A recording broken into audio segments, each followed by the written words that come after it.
I don't think I've ever asked you this. Exactly how long have you been in the wrestling business? Uh.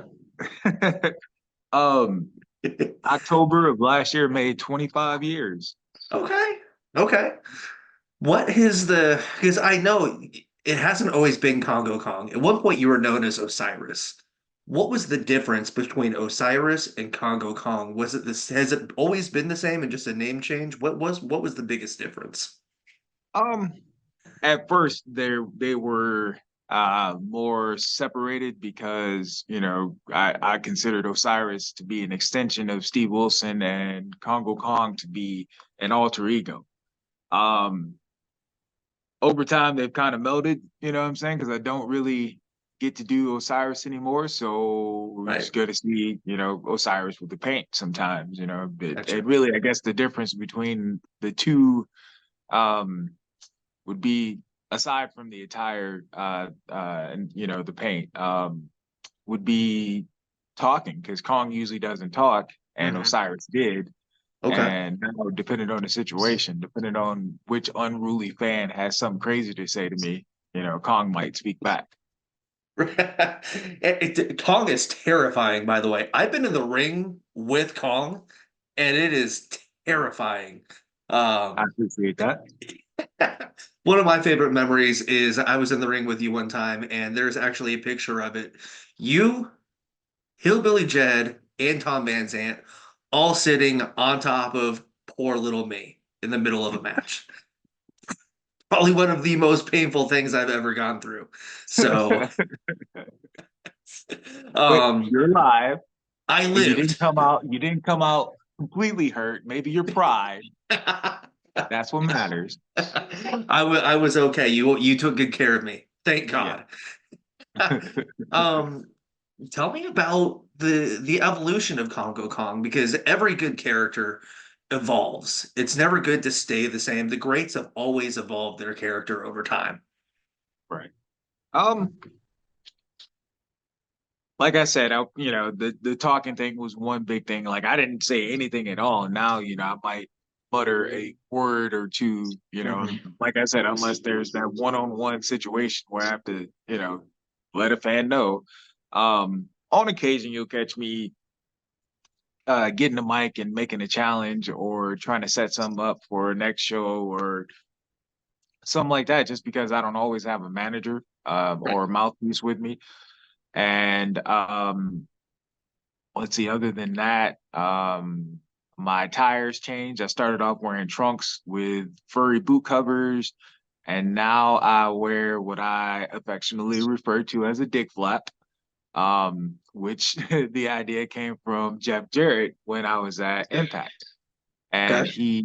he said right now I just see wrestler with face paint. I want you to look like the character that you're supposed to be. Like I want to see stuff hanging from you and like, just more to it. And so I said, okay. And it was a far cry better than the karate pants or Abdullah the Butcher pants Right. that they were trying to put me in. Oh.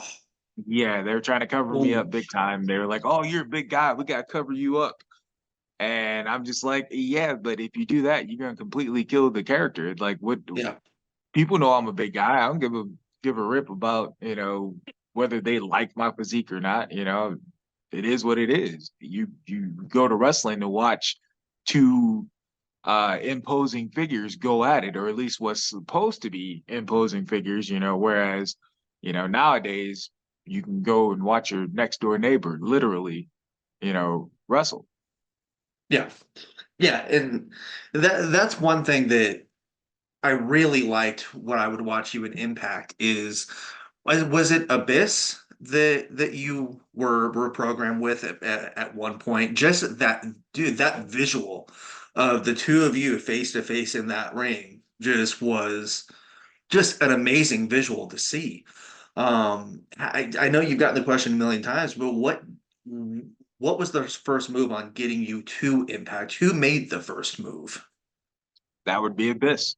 Okay. Abyss decided that he was getting ready to take a lesser role in wrestling, and he said, "I need somebody to replace me." And after we had worked together a couple times, I think I was about 18 years in, worked together a couple times. He said, "Man, you deserve to be on TV, man. Yeah. You move great, you look great. You know."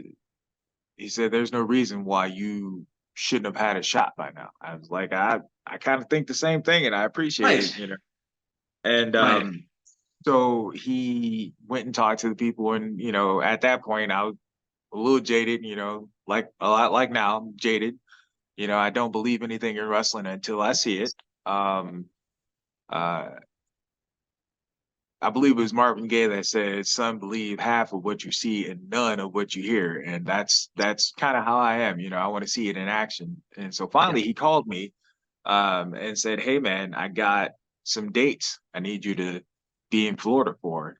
And he's like, "You're responsible for getting your own airplane ticket, but I usually rent a suite, and you can sleep on my couch. I don't have an issue with it." And he said, that first time out, just whatever, however it is that you try out, you go out there and you do everything that you know how to do, just so that people can see that you can do all the stuff that you do. Right. And so it was originally supposed to be a tryout match in front of just the producers and the wrestlers, to kind of see how they react, but they forewent that. Is that a word? It wouldn't be I think so. forego. Forgo is a word. Oh, it's a word Go now. word. It's Yeah, it's a okay. word. We So made it. We made a word. they went past that, and they decided to put me on an episode of uh was it what was it? It wasn't Ignite. What Explosion. Okay. Yeah. Yeah. Explosion. Yeah, Yeah. they're syndicated television show that goes around the world. And Mhm. they had me wrestle Caleb Conley, and I went out there and I did every cool thing that I had, and well, just about every cool thing that I had.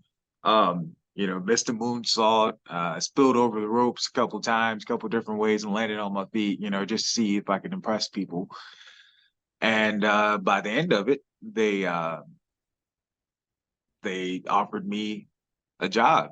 With a full storyline. Right. Nice. You mentioned that you were vocal when they tried to change the appearance and change the character. You were very vocal. The fact that you had been in the business as long as you had been at that point, was that part of the reason you were as comfortable voicing your kind of your concerns with that? Because a lot of guys will come in and just be like, "Yeah, whatever you want me to do, I'll do it. I'm here. I got the shot. I'll do it." But you don't hear a lot of stories about guys being like, "No, I'm not changing Right. this." Yeah, I believe so. I believe it just because if you're going to change everything about me, then you need to change my name and come up with a basis for this character.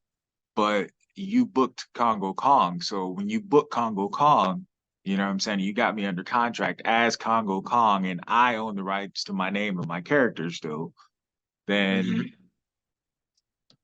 Yeah. you kind of got to go along with who Kongo Kong is. You can't just go change them. If you wanted me to be somebody else, all right, yeah, sure, whatever. Mhm. Pay me. Right. But that wasn't what you chose. You wanted Kongo Kong. So now you get Kongo Kong. Plus, they wanted you. You were doing your own thing. They're the ones that wanted you there. So like, that's what I've told a couple people, not necessarily in wrestling, but like, if they come to you, you have the leverage. So I mean, they either want you as you are or they don't. And I think that's really cool that you have the balls to stand up and be like, nope, this is how it is. Change a couple Yeah, things, but this yeah. is how it is. Um, one thing that I think is really cool is like you mentioned the flips and the moves. You don't move like a normal big man. You do things that you shouldn't be able to do. How long did it take to be able to master that stuff? And at what point did you realize, "Man, I can do this stuff?" Um, I think learning or well, competing in sports throughout high school. Like I started playing football my eighth grade year, and I played all throughout high school, and I wrestled and threw shot put and discus all throughout high school. And I think all that contributed to the athletic ability. I didn't discover that I could do a backflip or a moonsault until we went to a summer camp, and I was doing backflips off the diving board. And so once I started training, um, we had gone to a community pool, and I showed my trainer that I could do a backflip. He's like, "Well, you need to try a moonsault. How cool would that be?" And I was like, "I'm afraid." And he's like, "Don't be afraid. It doesn't hurt that bad." So I was like, "All right, well, I did it." And I mean, from then on, pretty much I was hitting moonsaults like every time we had a big match or something like that. Not hitting them, I was missing them actually. And funny story, I actually missed the moonsault all the way up until um probably 2017, 2018. I Really? was at yeah, I was at an AAW show in Illinois, and Mhm. I was beating up some guys after my match, and one of them, I told him I was going to splash him, and then once I laid him down, it was too close for a splash, and so I started climbing, and I was like, "What are you doing? You've never done this before and actually hit anybody." And then I look down and I look around at the people. The people are like, "Oh my god, oh my god!" And I was like, "Oh well, here goes nothing. Hopefully he doesn't die." And yeah, I hit it, and it was solid, and it didn't hurt him, and didn't hurt Nice. me, and so everything was great. And so since then, whenever I don't do it very often, but I do it, and I'm able to hit it and not kill Nice. anybody. Well, man, one thing that I love that you mentioned is the Kong character doesn't talk much. You're 99% nonverbal as a character. How hard was it to really get over in the ring without talking, without being verbal? And what areas of the match in your character and personality do you have to tap into to fully get over without talking? Because that's one thing they preach is you get over by talking and promos. You don't do that. Facial expression, believe it or not, that's the key to everything. Like that's one of the biggest compliments that I get from people is like, "Man, I love your facial expressions. Like you can see them clear as day. I can tell when you're upset, when you're disappointed, when you're frustrated, happy, all that." And it's good, that you can see it even behind the paint, especially Mhm. with a black base to the paint. You can still see, okay, I pissed Kong off, or they pissed Kong off, Yeah. what's about to happen. You know what I mean? And Yep. that's part of storytelling. That's, one of the bad parts about masked characters. A lot of guys, they'll go into a masked character and they'll be a luchador from Michigan, and not have any kind of character or show any kind of expression. And Right. it, yeah, it just doesn't work. You're just some guy out there in a mask, and Mhm. maybe doing some flips or maybe doing cool moves. But guess what? Nobody's going to care because they can't see your face. They can't see that you're in pain. They can't see that um, you're happy, you're excited, you're fired up, you're ready to make that comeback. All those things. And if they can't, then they're not going to respond. Yeah. One thing that I also really love is you still have a little bit of levity and funny stuff and comedy spots in a lot of your matches. And I don't believe I've seen a million of your matches in person, but I don't think I ever really noticed it. It really clicked that much until Indiana Comic Con last year when you teamed with Hidari against the highlight reel. And it was just it really clicked with me at that in that match. How particular are you with what spots in the match that stuff goes in, and also at what point of the match it's time to turn that off and really go into high gear? Um, Fans are there to be entertained. That's not just with the wrestling, that's with character work. So there has to be different elements, you want to make them laugh and smile and frown and wince. You want to take them through that emotional roller coaster. And when you when you can't do that, or when you don't do that, they sit on their hands, and you don't want that. You want them two things. You want them to be able to remember not only you want them to remember your name, so they can talk about you down the line, and they can tell their friends, "Hey, we need to go watch this Kongo Kong guy. We need to go watch X, Y, and Z. You don't want them to, hey, there's that one guy that did that one thing, but they don't remember much else. You know what I mean? And then when you go do the one thing that you did that impressed them, they're not impressed anymore. You Right. know, so you have to be able to connect emotionally with them. Hmm. Um, People come to wrestling shows to get away from their everyday problems. You know, you never know what somebody's dealing with. You know, they might have just lost their job or contemplating suicide, might have just lost a loved one, a myriad of things. And it's our job to go out there and connect with them and either make them hate us or make them love us. And when we don't do that, excuse me, it's a great disservice to the fans that are paying their money to do that. Absolutely. And that's what was so much fun about those Comic-Con matches last year was, it's WCWO, it's a small local independent promotion. But, one thing that I preached a lot to the wrestlers was this is your chance to go out and there be stars. These fans are going to a match for the first time probably and seeing pro wrestling in person. To them, you're a you're a star. This is no different than what they're seeing on TV. What was that experience like for you wrestling at Indiana Comic Con? I mean, because that was a huge thing for a lot of those wrestlers. And did you talk to a lot of the wrestlers backstage at all about what that opportunity was and what it meant for them? Um, like you said, you know, you want to develop new fans. You know, you want people to remember you. You know, and you want them to come back and check you out the next time you're available to wrestle in front of them. And so you have to do things. They might not understand what a wrist lock does. You know, they probably just like a body slam. They see a body slam, you're like, ooh, just but and you don't Yes. have to go out there and kill yourself or your opponent, you know, trying to prove a point to them. Hmm. Um, but again, if you engage them, you know, make them feel some type of way, you know, relieved, happy, sad, mad, angry, they'll probably remember you, you know, and they'll Hmm. probably want to come see that next show. And that is very, very important in wrestling that we all learn how to do that. Yeah. One thing that I think is really cool is you have your wrestling school. Which there's good schools and there's schools that are not so good. But your school has a great reputation, and you have a reputation of putting out good wrestlers and good students. Um, Absolutely.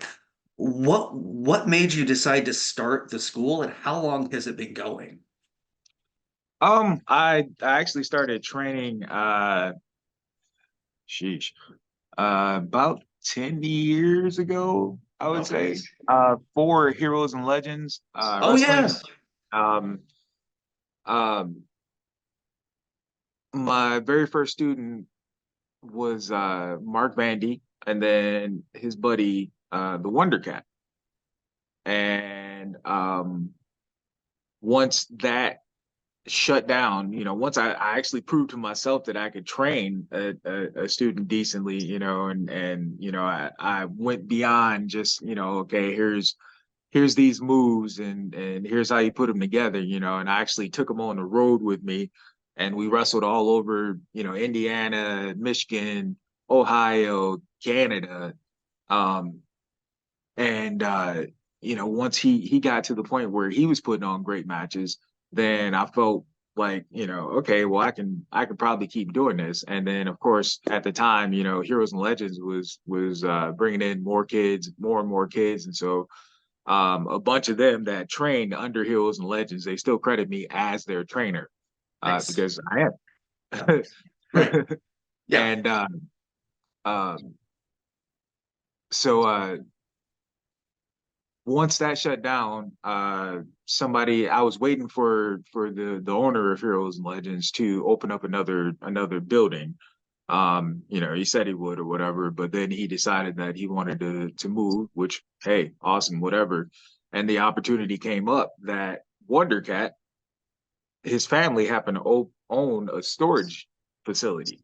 And so they were building a new unit. new units, and they wanted to know if I would be interested in opening up a school. And so myself and Mark Vandy, that first student, decided to go in and um, kind of co promote. He runs the FNX wrestling side of things, and so we put on a show once or twice a year. We uh, have the Bluffton Street Fair that we do, and a couple other fairs and stuff that we do. And he handles that side, and I handle the training. The Nice. guys send us messages or whatever. They're ready to train. Okay, well, it costs this much, and Mhm. you're part of the school for this long. And it's not just a 12-week course. Where I get them in and spit them out. No, they're here for 2 years. Doesn't mean Ooh, they won't wrestle for 2 years. Um, they'll wrestle when they're ready. yeah. And um, I like to be thorough, and I like to make sure that my guys know, okay, well, if we call A, B, C, D, but only B, D, F, and G happen, that you can adapt and overcome, that you don't have to just do a paint by numbers match where it looks like um you're in a martial arts fight, or martial arts movie, karate movie, or something like that, where everything looks choreographed. Um, Wrestling is not meant to be a dance. It's supposed to look like a fight. There's supposed to be some clunky things. There's supposed to be some things that don't look cooperative. Hmm. And that's important to me, that I teach these guys that, you can go and you can do a bunch of spots, but if the fans are sitting there and they're not biting on any of it, then you have to change your approach. You have to come up with something different on the fly, and you have to figure out a way to not suck for these people. That's one thing that seems to be like a very common theme that I'm getting from a lot of veteran wrestlers I've interviewed lately, where they all say that one thing they're noticing nowadays is wrestlers sometimes forget the crowd is there and are so focused on what they called and choreographed that the crowd doesn't react. And sometimes you have to move point C to point X and move G up to B and rearrange it and maybe not even finish what you Right. called because it gets to a point where it's like that's the right time to end the match sometimes. And that seems to be a common denominator out of all of the veterans I've interviewed so far. Absolutely. I noticed a lot of the young guys, they don't know anything about walk and talk. So, they'll want to sit down and go through everything in the match. And I'll just tell them, listen, I'm not going to remember all that. That seems to be a We, common denominator with a lot of the veterans I've worked shows with as well. right. Like, I ain't gonna remember that. Like, We're going to hit a few common points, and then yeah. we're going to take it home. We're going to figure this out. We're going to listen to them and see what they Hmm. want, what they like, and then we'll go from there. And if it works out, great. If it doesn't work Hmm. out, then we'll figure out how to refine it for next time. What are you looking for the most when somebody contacts you about wanting to start their training? And what are some of those early conversations like with a potential trainee that you maybe want them to know or that they ask you about? I assume one of the most common questions is when is my first match going to be? Actually, it's not, because I when they contact me, I send them a long response, with the pricing, and um when their first match could be, and Right. letting them know that it's up to them. And as long as they're 18, they don't have to be the most athletic person in the world. They don't have to have the greatest look in the world or anything like that. If you want to wrestle, I want you to wrestle.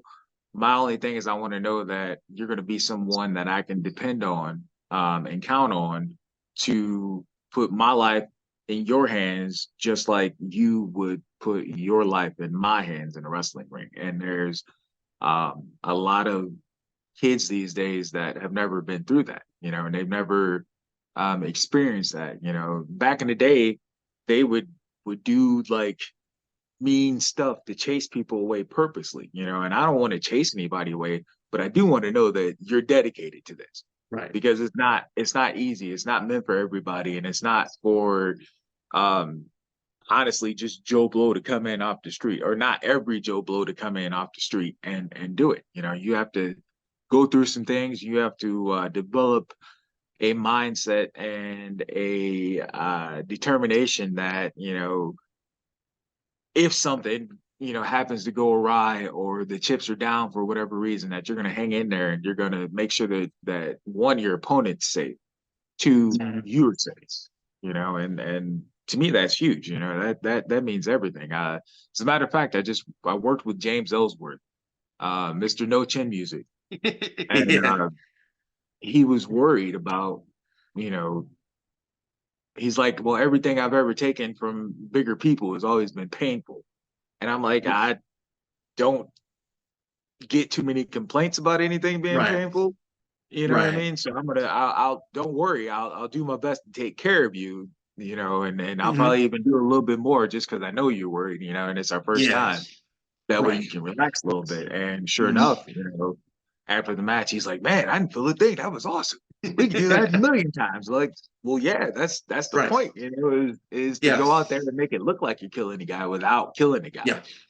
Yeah, and I feel like that's how it should be. I know that when I was in there with you, like, yeah, I felt stuff. Like I knew you were moonsaulting and somersaulting over me, but I didn't feel like I was dying or Right. anything. The worst was my asthma flared up, but that's because I was running around the outside of the ring for 45 minutes straight. So, Right. so, your training that you went through back at the very beginning. What was that like? Because I talked to one trainer recently, and he said they just beat the shit out of me and challenged me to come back, and maybe didn't even want me to come back. What was your training like? I can't say my trainer was like that. He wanted us to do well and succeed. He wasn't trying to chase us away. He actually is a luchador, and I say is because at 72 or three, I believe he is. He still has matches every now and again, and he taught us stuff. Things like listen. If a guy doesn't make contact with you when he's punching you or when he's hitting you, you don't sell it because 9 times out of 10, it doesn't look good. And if it doesn't look Mhm. good, you're selling it. That makes you look bad. You're a big guy. Yeah. You can't be a paper champion is what I remember. That's the first time I ever heard the term paper champion was from him. And he would preach that to me all the time. He's like, so make sure, when they're hitting you, solid, and if not, then you need to tell them, all right, you need to bring it a little bit more, you know. But I've also learned that over the years, if they bring it and it doesn't look good, it's still not a pleasant situation for anybody. So Right. at least have to look good if you're bringing it. But yeah, that was one main thing he had always instilled in me. You remember you're bigger than most of these other guys here, so you have to present yourself as that, and you can't get knocked around and drug around, like these smaller guys because it just doesn't make any sense. Is it hard to balance being a trainer and having your own wrestling school and still being an active wrestler at the same time? That wouldn't be hard to balance just the two of those if I didn't make gear as my third Oh shoot. God, that's income. true. That's right. Yeah, And everybody goes to you. It's like yeah, everybody gets you up and goes to you. That's yeah, right. yeah. Yeah. And, a lot of people don't understand that, it's a all of it is a very full-time hustle. Yeah. I can't spend more time than I can spend on any one thing, and so like last weekend I left on Friday and I got back Sunday, and this week I'll leave on Saturday and get back Sunday. Next week it'll be Friday and get back Sunday, and so that leaves short weeks. I also have training on Tuesdays and Thursdays. It takes up blocks of time. Mhm. And then I have to sleep, and I Right. have to be able to relax and unwind and enjoy myself a little bit, you know. Mhm. And I'll get a customer every now and again. It'll be like, well, it's been this amount of time. Well, if I don't have the time to work on your stuff and you didn't pay any kind of extra money to get pushed up in line, I don't know what to tell you, man, because Yeah. you have Yep. other customers in front of you. And if you got a Yeah. gear maker that can turn out your stuff uh in 2 weeks every time, then maybe Yeah. you don't have that great a gear maker. Yeah. You know what I mean? Or at least he's Yeah. not known. Your gear maker should have a line. Hmm. Yeah, I get that a lot as well, where like I'll shoot a show and a wrestler will be like, "Hey, do you have those photos done?" I'm like, "The show was last night. I also Right. do wrestling. I do sports. I Right. shoot concerts. I do I have a interviews. line. I have 3 kids. I The have show was family. 12 Yep. hours ago. Like Yep. it will get Chill out. done." You Chill out. know? Yeah. Yeah, and you'll see them. Like I completely it gets frustrating and like It's very frustrating. you just have to Like, bro, leave me prioritize. alone. Right. Leave me Yeah. alone. Yes. The best I I have. can do is what I can do. I get it. You've been waiting, so is everybody else. You're Yeah. no more important than anybody else. Mhm. Wear that last set of gear that I made you until I can get you this new gear because things happen. Like I had one. Um, he messaged me and he's like, well, what can I expect for a turnaround time on that gear? And I'm like, well, I'm waiting on some purple to get in so I can get it done. Well, there was 2 sets. Did you get that? Does that mean you got the other set? No. I said if I'm doing them twice or both at the same time so I can Yeah. save myself work. Yeah. What do you mean? Like, why are you asking me these questions? Well, I paid a long time ago, and I said, you paid half, buddy. You put half down. That doesn't give you any special favors. You know what I'm saying? There's no, Oh you're in man. line with the rest of the people, and I will get to you when I can get to you. I don't know if you noticed, but the little bit of money that you gave me, it would only pay like part of a month's bills, is if anything. Yeah. You know what I mean? So I have other stuff that I have to do to maintain my life. Just like you go to work and work, 40 plus hours a week. I also have two other things that I do, and I can't just sit around and spend all my time on something that takes so much time. Hmm. That's one thing I Go love ahead. about you is you're always you're blunt. You are to the point. Like if somebody asks, you will tell them what's up. Which is what I love when you're a WCWO because Joey JKO will say, anybody got anything to add or anybody have any input? And every time Kong's got Yep. something. If I don't tell you, you don't know. You know what I mean? And Exactly. I don't think it's right or fair that, one, veterans who have knowledge that can share knowledge don't share knowledge. There were guys that were like that with me. Oh yeah, I'm not telling him shit. Blah, blah, blah.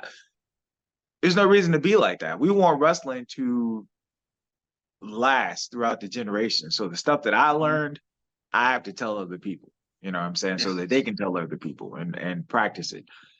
The other part of that is when the young guys don't listen. Like, listen, man, we are saying what we're saying for a reason. It's because we've been there, not because, we think we know something. Hmm. But a lot of these kids are like, I'd rather run into the wall myself when it's as simple as when you get to the wall, take a left or a right, and you don't have to Yeah. worry about going through it. Yeah, You know, and I feel like a lot of wrestlers forget easily that wrestling isn't necessarily about you. It's about you and everybody else you're in the locker room and in the ring with. And if it's only about you and you don't want to share what you've learned and what you know, then you're not helping anybody but yourself, and you're not helping the person you're out there with or who you're in the locker room with. I feel like, and that's one thing that just drives me crazy is like just make the other people look good, and then you made somebody, and then you beat somebody, right. So, yeah, I completely get that. But 2024, what does the rest of this year look like for you? Because the school is going strong. The school is doing really, really well. You don't look like you're slowing down anytime soon. You're still going heavy. What's this year look like for you for the rest of the year? The prayer is busy. You know what I mean? Just stay busy. Idle hands are the devil's workshop. If you're sitting around and not doing anything, then that's when the doubt and the fear and those things they tend to move in and take over. And I want to keep going. And I used to tell my mom when she was alive, she'd ask me, boy, you just gonna keep going, huh? Yes, ma'am. I'm gonna ride this till the wheels fall off. I don't know what else to do, at this point. Like I think about, hey, what's my next move? What kind of actual job am I gonna get? And I'm like, well, if I got a regular job where I'd have to report to a regular place every day, that would be not good. So I guess if anything, I'm gonna do something where I travel. So maybe like a truck driver or something like that. But I'm not feeling, like I need to do that. So I guess as long as I can figure out a way to make things work like they are now, and then I'm gonna keep at it until I no longer have the desire and no longer have the breath to do it. Nice. And finally, where can people find your school, connect with you, get in touch, and really get things underway? If you look up Professor Kong's Wrestling Academy on Facebook, you can shoot us a message. One of us will get it and respond to you. Um, or you can meet or reach me on Facebook under Steve Wilson or Kongo Kong, or my Instagram handle is Kong Osiris. Osiris is spelled Osyris, and I believe it's either 78 or 7878. Um, and then also Twitter at Real Kongo Kong. Um, I'm not a hard person to reach, not a hard person to talk to. Um, and I believe in trying to help, people the best I can, regardless of, what their situation or circumstance is, you know, like I tell my kids, if you want to be here, I want you here. If you want to wrestle, I want you to wrestle. And so we're gonna figure out a way to make sure that you can do that, whether you're athletic or good looking or not. I have such a range of people, people that when they got here, I was like, oh my God, what did I get myself into? Till now I'm like, wow, I'm really proud of you, kid. You know what I Yeah. mean? It's a great feeling to not only be the person that doesn't give up on somebody, but to also know that they understand that I didn't give up on them, Yeah. and to develop the relationships, the friendships, the family like atmosphere, because I call all my students my kids, and they call me, most of them call me dad or pops or refer to me as, a father figure, and I get um the real life situations to Yeah. help them go through, 9 times out of 10. And I don't have an issue with it. I don't have kids of my own, so why not? And Right. love being immersed or submerged or one of those two in this Yep. this this situation. You Yeah. know what I'm saying? Like I even one of my kids, he has a 2-year-old daughter that I was the first person outside of them who knew that she existed. Oh, And so I've been in her life since she's been born, and I've been watching her, I had her today, watched her while they were at work. And, she calls me Papa, Papa oh, Steve. And it's that's so awesome, awesome. and I got this little white baby that I'm almost afraid to take around because I know somebody at some point is going to be like, what is going on here? Did you take her? No, you see, she clings on to me, and just it's an amazing situation to be in, to Yeah. develop, like I said, those relationships, those bonds with people that you never would have met otherwise. I have friends all around the world, really good friends that I never would have met or known existed without pro wrestling. So Yeah. I'm ever grateful for stuff like that. Yeah. Same. I know a couple years ago when things went really bad for me personally, literally the first place I went was the dub. Yes. Literally that night. And it just gave me this overwhelming sense of calm and just peace being even around a ring and inside that building, you know. Because you're Um, amongst your people. yes, yes, Yeah, that's my home. I love it. yeah, Wrestling is home. absolutely. And one thing I will say is in the locker room, the times I've spent around you, you have always been nothing but amazing to be around. The wrestlers that you brought sent down to Indianapolis, the few that I've spent time around, nothing but professionals, always carry themselves well. And like you said, they are a plethora, I like that word, plethora of different types of builds, personalities. It's wrestling 101, and that is what I love. Man, you're doing a great job with training people because the people you've sent down have always been awesome to be around. So, man, and also I want to thank you for doing this. We stuck strictly to the time. It has been exactly the time. Man, thank you so much for doing this. I really appreciate it. When I Absolutely. started doing this, you were one of the first people I thought of that I wanted to sit down with. So I really appreciate you taking this time to do this, man. This has been awesome. And thank you for everything you've done for me, for wrestling, and continuing to do what you do. Thanks, brother. I appreciate you. Absolutely. Man, and I'll see you at a wrestling show again soon. It's bound to Yes, happen. you better. Oh, I will.